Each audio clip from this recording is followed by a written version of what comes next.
Hello class, we now come to a classic piece of writing in the field regarding education and just thinking in general.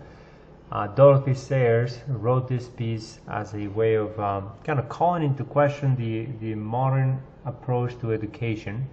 And the reason I would bring this article to mind to you guys, and I could do several lectures on this, but I will spare you that. I want you to get the experience of reading it yourself.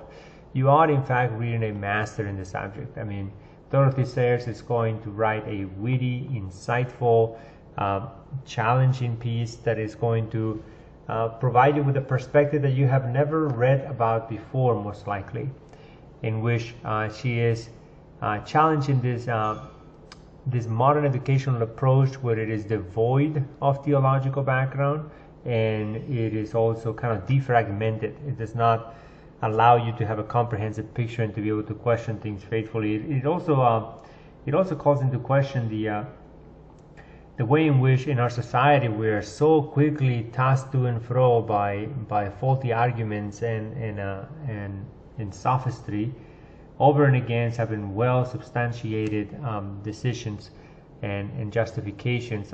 She also brings up the fact that in discussing with adults, what comes to mind is the inability of adults, even well-educated adults, to carry on a conversation and keep one line of thought and to be able to engage with those ideas in a way that is profitable. What you end up in discussing with people is usually a bunch of what's called red herrings, things or associative thinking. Red herrings are things that are said which kind of take away from the central point of the discussion into some tangential point. And so that's a red herring. And then also you can have associative thinking when you bring up things that are related to the subject but not directly connected to the context that you're discussing. So what she does here is comes into the discussion with this humble perception that she's an outsider, right? But she breaks through that, which is quite marvelous.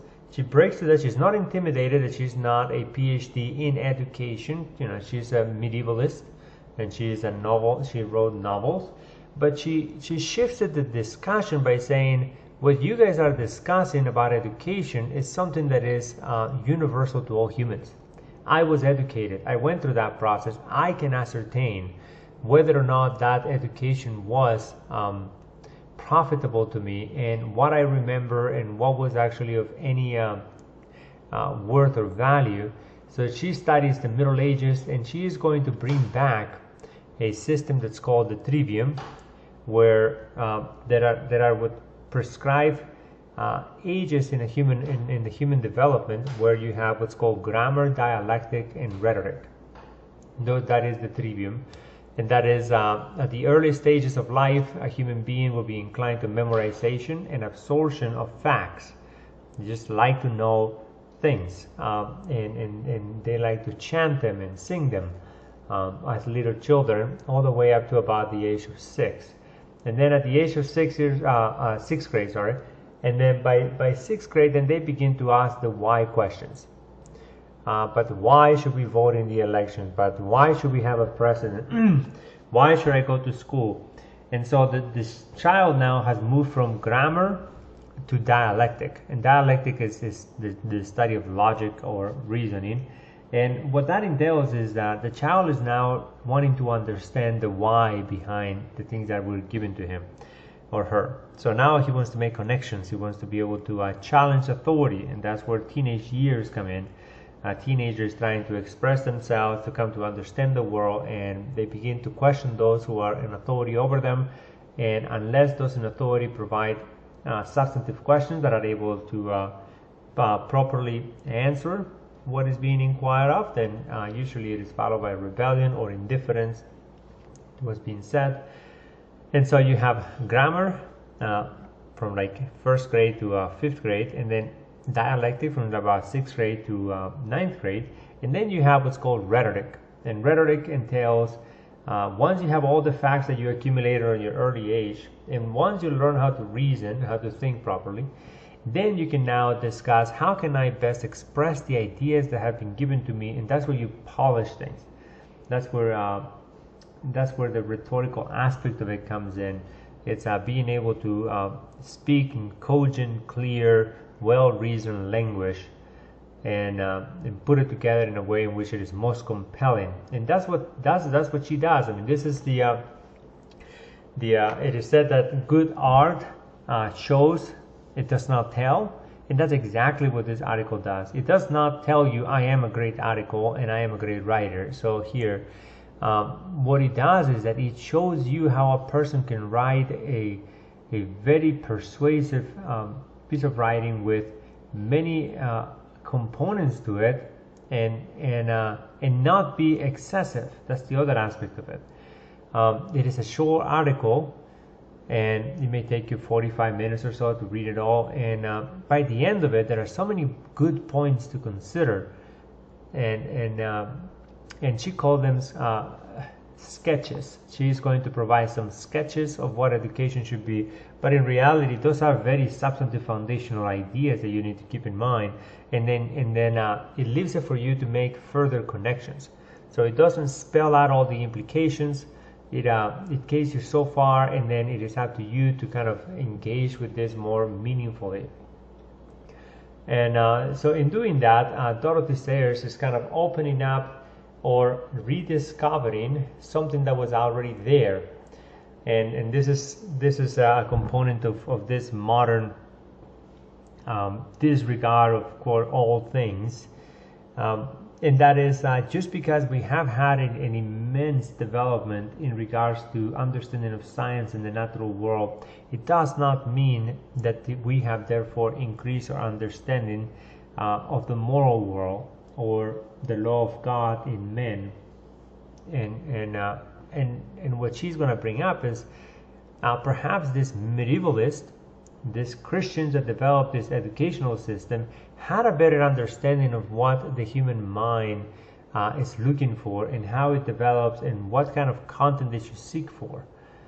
So this is the tentative thesis that she's going to go through it, and she first begins by interjecting herself into the discussion, right? And she says, and that's when I said she bypasses this expertise by saying, too much specialization is not a good thing. That is also one excellent reason why the various amateur may feel entitled to have an opinion about education. For if we are not all professional teachers, we have all, at some point, time and another, been taught. So there it is. That's a point of common ground and a significant interjection. Even if we learn nothing, but notice the rhetoric here. Perhaps in particular, if we learn nothing. Now, this is something that I can testify to, and many other students that I have had over the years, is given the way the educational system is, the reality is you are led to not want to learn. And I definitely found it to be quite a waste of time for me in my youth, unfortunately. And so she says, even if we learn nothing, and perhaps if we learn nothing, our contribution to the discussion may have potential value. And so because we experience the shortcomings of the system ourselves, we can then speak about where the systems could be improved. And it is commonly known today that the educational system is not the best it could be, for sure. And then she goes on and is going to bring up questions regarding theology, questions regarding other components where the insufficiency of the thinking process that we find today in our contemporary Western context is not sufficient to be able to engage a disciplined mind. So she gives you a few examples as to what that entails, and then she's going to shift from that to describing the medieval system, which of course it should be something that you want to understand because it lasted for about 1,000 years. And then after she does that, then she says, well, let us imagine that we can begin a new project on our own, and that we can implement this, that we have a small school with a board that is supportive of changes and teachers that are well equipped and students that are eager to learn, and let us begin to see what changes we can make to the system. And then she begins to speak about what that would look like and what would a student learn. And I want you to go through it, read, kind of analyze and see, is this something that I would want to know as a student at the time? Something that is missing in me because it is not, I did not have this kind of education. Here she gives a description on the 3 stages, the grammar, dialectic, and rhetoric that I described previously, and also the importance of each one of them and the content that they're going to have. And in the end, she wants to make the point that there is a substantial change that can be had to our educational system, and that there is much more to offer in education than what we are doing today. That an education in logic, an education in theology being the foundation of every other subject, which what she means by that is a worldview education that provides proper meaning and connection for all of life. An education like that will be wholesome, it will be gratifying, it will be something that students will learn to profit from and mature in, and see education as a lifelong learning. So I want to leave this article to you to read. Just remember, you are reading a master. There is much more to be seen than what appears on the face of it. There is going to be sarcasm, there is going to be wit, there is going to be just insightful sentences, there's going to be twists and turns of phrases in a way that is unexpected, there's going to be humor in it. It is very rich and dense, and I will leave this and entrust it to your care, that you give a careful reading of it and see if you can challenge yourself to understand her perspective. Do not dismiss it. There is much there to be seen, and if you have questions, then I'm happy to discuss it with you and to go on point by point. As of now, I leave you to Dorothy Sayers.